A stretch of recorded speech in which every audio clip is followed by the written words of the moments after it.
दोस्तों आज के इस वीडियो में हम डिस्कस करने वाले हैं आपके BSc third year six semester zoology first paper के unit third direct evidences of evolution से जुड़ा हुआ टॉपिक। और हमारा आज का जो वीडियो का टॉपिक है वो है डेटिंग ऑफ फॉसिल्स। तो बहुत ही इम्पॉर्टेंट टॉपिक है क्योंकि आपके एग्ज़ाम में इस टॉपिक से लॉन्ग क्वेश्चन पूछा जा सकता है। तो आइए समझते हैं कि डेटिंग ऑफ फॉसिल्स होता क्या है।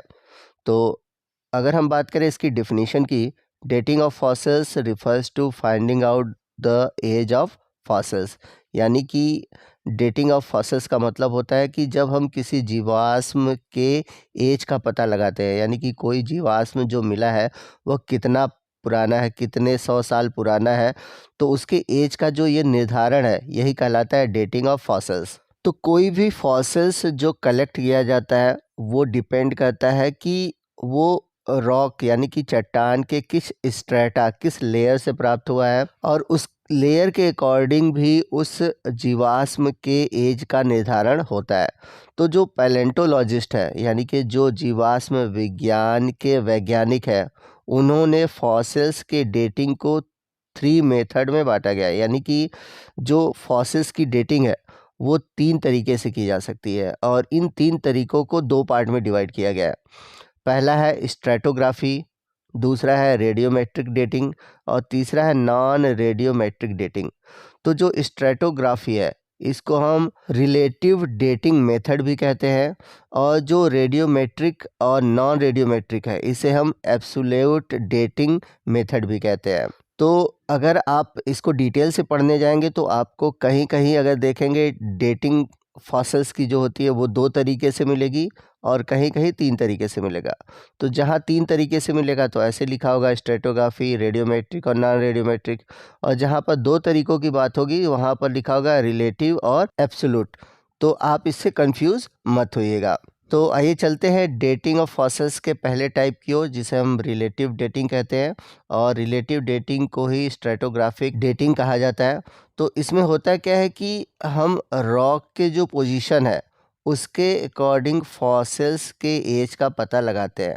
जैसा कि अगर आप देखेंगे कोई भी पहाड़ है तो उसमें जो ऊपर की ओर लेयर होगी, ऊपर की ओर जो स्ट्रेटा होगी वो यंगर होगी, और नीचे की ओर जो स्ट्रेटा होगी वो क्या होगी, ओल्डर होगी। यानी कि नीचे की चट्टान तो पुरानी होगी, ऊपर की चट्टान क्या होगी, नई होगी। तो जाहिर सी बात है कि जो फॉसिल्स नीचे की ओर मिलेगा उसका एज जो होगा बहुत ज़्यादा होगा, और जो ऊपर की ओर होगा उसका जो एज होगा वो क्या होगा, कम होगा। तो जो इंडेक्स फॉसिल्स है उनके एज का जो डिटर्मिनेशन है, जो उनके एज का पता लगाना है, वो इन्हीं रॉक के बीच में पता लगाया जाता है।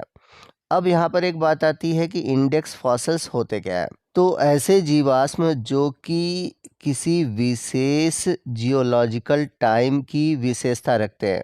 कहने का मतलब ये है कि कुछ ऐसे जीवाश्म मिलते हैं जो कि एकदम सटीक उस चट्टान के भीतर मिलते हैं, जिससे कि उस चट्टान की आयु और उस जीवाश्म की आयु दोनों का निर्धारण हो पाता है। यानी कि जो चट्टान है, जो चट्टान का अगर एक पीरियड, एक समय है, उस पर्टिकुलर चट्टान के समय में आपको वो जीवाश्म देखने को मिलेंगे। तो इस तरह के जीवाश्म को हम बोलते हैं इंडेक्स फॉसिल्स। तो इंडेक्स फॉसिल्स का उपयोग करके जो भूवैज्ञानिक है और जो जीवाश्म वैज्ञानिक है, दोनों ही पुरानी जो चट्टान है या फिर जो जातियां हैं जंतु या पौधों की, उनके बारे में अध्ययन करते हैं। तो इस तरह से इंडेक्स फॉसिल्स द्वारा क्या होता है कि चट्टान की परतों और उस परत में पाए जाने वाले जो जीवाश्म हैं उनके आयु के निर्धारण में सहायता मिलती है। आइए चलते हैं फॉसिल्स डेटिंग के अगले टाइप की ओर, जो कि है एब्सोल्यूट डेटिंग, जिसे हम न्यूमेरिकल डेटिंग मेथड भी कहते हैं। तो इसमें हम क्या कहते हैं कि किसी फॉसिल्स के एज का पता उसके केमिकल प्रॉपर्टी से लगाते हैं। अब इसके जो तरीके हैं ये 2 प्रकार के हैं, एक है रेडियोमेट्रिक और दूसरा है नॉन रेडियोमेट्रिक। तो सबसे पहले हम बात करते हैं रेडियोमेट्रिक की। तो जो रेडियोमेट्रिक डेटिंग मेथड है इसमें हम क्या कहते हैं कि रेडियो आइसोटोप यूज़ करते हैं। तो जैसा कि आप सभी ने केमिस्ट्री में पढ़ा होगा कि जो रेडियो आइसोटोप्स होते हैं उनकी एक आयु होती है जिसे हम बोलते हैं हाफ लाइफ।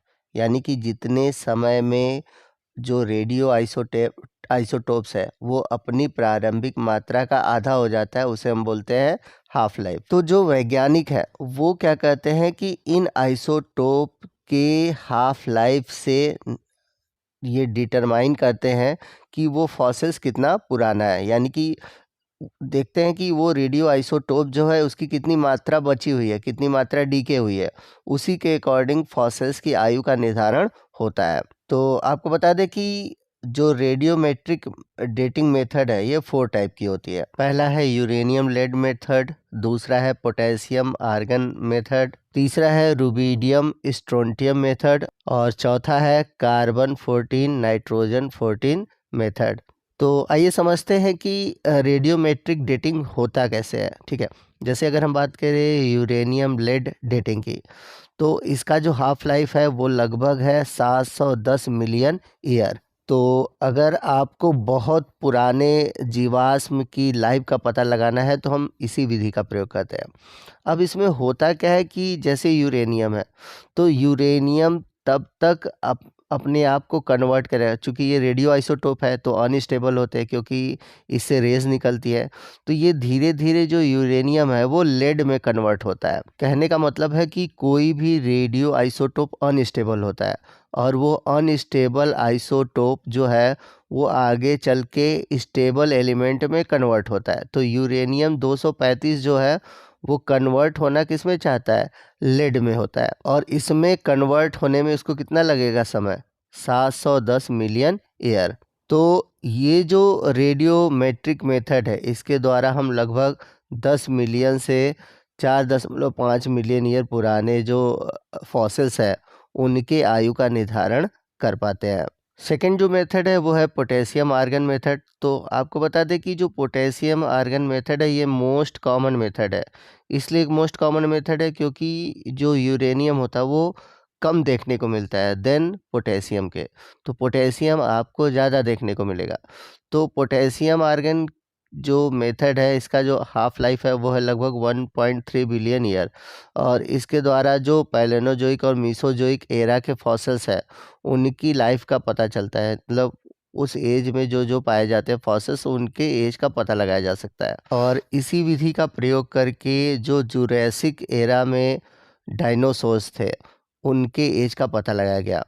और ये किस चट्टानों में मिले, ये क्रिटेशियस जो रॉक है उन चट्टानों में देखने को मिले। बात करते हैं फोर्थ मेथड की जो कि है कार्बन 14 नाइट्रोजन 14 मेथड, और ये सबसे मोस्ट कॉमन मेथड है और सबसे ज़्यादा यूज़ किया जाता है क्योंकि जो कार्बन है, जितने भी ऑर्गेनिज्म है, जो जंतु है, पौधे हैं, उनके एज का पता लगाने के लिए जनरली इसी मेथड का यूज़ किया जाता है क्योंकि जितने भी ऑर्गेनिज्म हैं उनकी जो बॉडी है वो ऑर्गेनिक कंपाउंड की बनी होती है। तो जो रेडियो आइसोटोप कार्बन 14 है उसकी मदद से हम क्या कहते हैं कि जो जीव जंतु हैं उनके जीवाश्म के आयु का निर्धारण कर पाते हैं।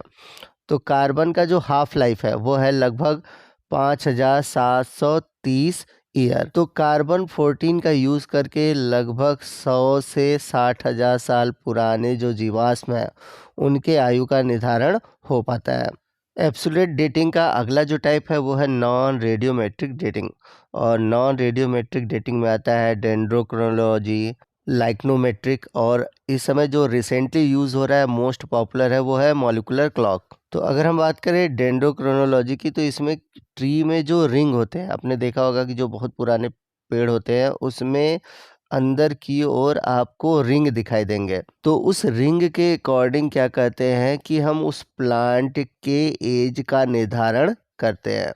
सेकंड है लाइकेनोमेट्री। तो इसमें क्या होता है, जो आर्केनोलॉजी और या फिर पैलेंटोलॉजी जो जियोग्राफिक मेथड है जिसमें कि जो लाइकेन का ग्रोथ है, यानी कि आप सभी जानते हैं कि जो लाइकेन होते हैं वो चट्टानों को धीरे धीरे केमिकली कट करते हैं। ठीक है, तो लाइकेन का ग्रोथ, लाइकेन की जो एज है उसके निर्धारण के अकॉर्डिंग हम क्या कहते हैं कि पता लगाते हैं कि जो चट्टान की एज है वो कितनी पुरानी होगी। बात करते हैं थर्ड मेथड की जो कि है मॉलिक्यूलर क्लॉक।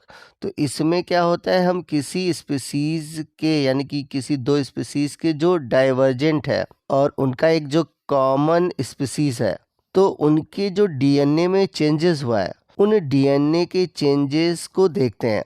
और वो जो डीएनए में चेंजेस हुआ है, वो चेंज होने में कितना समय लगा हुआ है, उस समय को निर्धारित करते हैं और उससे हमें पता चल जाता है कि वो जीवाश्म कितना पुराना होगा। तो ये जो विधि है ये कहलाती है मॉलिक्यूलर क्लॉक मेथड। तो दोस्तों इसी के साथ हमारा फॉसिल्स डेटिंग का ये जो टॉपिक है वो ख़त्म होता है।